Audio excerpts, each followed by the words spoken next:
Iran के Isfahan इलाके से दज्जाल के 70,000 फॉलोअर निकलेंगे और वो सर पर शॉल ओढ़े होंगे। ये हुजूर सल्लल्लाहु ताला अलैहि वसल्लम की हदीस है। तो ये लोग ईरान में ईरान के लोगों की तरह रह रहे होंगे।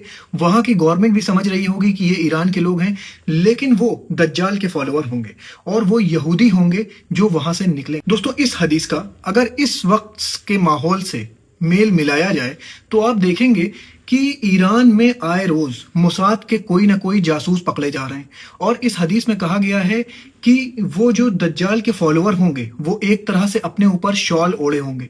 और दोस्तों, आपने कभी देखा है जो जासूस होते हैं वो अपनी आइडेंटिटी कैसे छुपाते हैं? मुंह ओढ़ के, शॉल की तरह या फिर कुछ हुडी पहन के, इस तरह वो अपनी आइडेंटिटी छुपाते हैं। तो इस हदीस में साफ कहा गया है कि वो जो 70,000 लोग निकलेंगे दोस्तों, वो जासूस होंगे ईरान के अंदर। और ईरान के अंदर जो इस वक्त प्रोटेस्ट हो रहा है, जो सारी चीजें हो रही, ये खुद ईरान के लोग नहीं कर रहे हैं।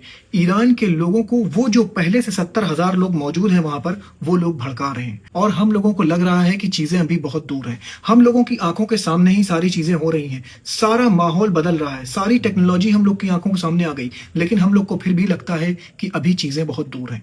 दोस्तों, बहुत करीब आ गया है वो वक्त जब दज्जाल सामने आ जाएगा। और दोस्तों, इसी दज्जाल के एजेंडे पर काम कर रहे हैं डोनाल्ड ट्रंप और नेतन्याहू।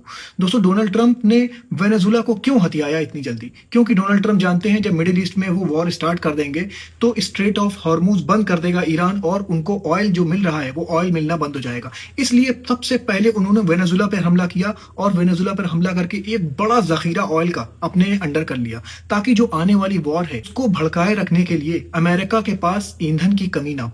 और दोस्तों, इन लोगों ने बंकर बनाना शुरू कर दिया। मैंने डूम्सडे प्लेन के बारे में बताया था, 4 प्लेन हैं। अगर पूरी दुनिया में न्यूक्लियर छिड़ जाए तो अमेरिका के जो पॉलिटिशियंस हैं वो जिंदा रहेंगे।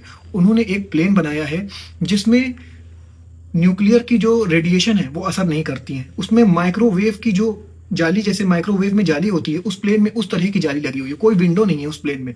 दोस्तों, इस तरह की चीजें अमेरिका बना रहा है और वो पूरी तैयारी कर चुका है और ये वॉर बस अब कभी भी भड़कने वाली है। और ये वॉर जब भड़क चुकेगी दोस्तों, उसके बाद ही जाहिर होगा दज्जाल। और ये बात आप समझ लीजिए कि हो सकता है कि हम लोग अपनी जिंदगियों में ही उसको देख लेंगे। दोस्तों, अपनी राय मुझे कमेंट सेक्शन में जरूर दीजिए और मुझे अपनी दुआओं में याद रखिए और अपना बहुत ख्याल रखिए। अस्सलाम वालेकुम।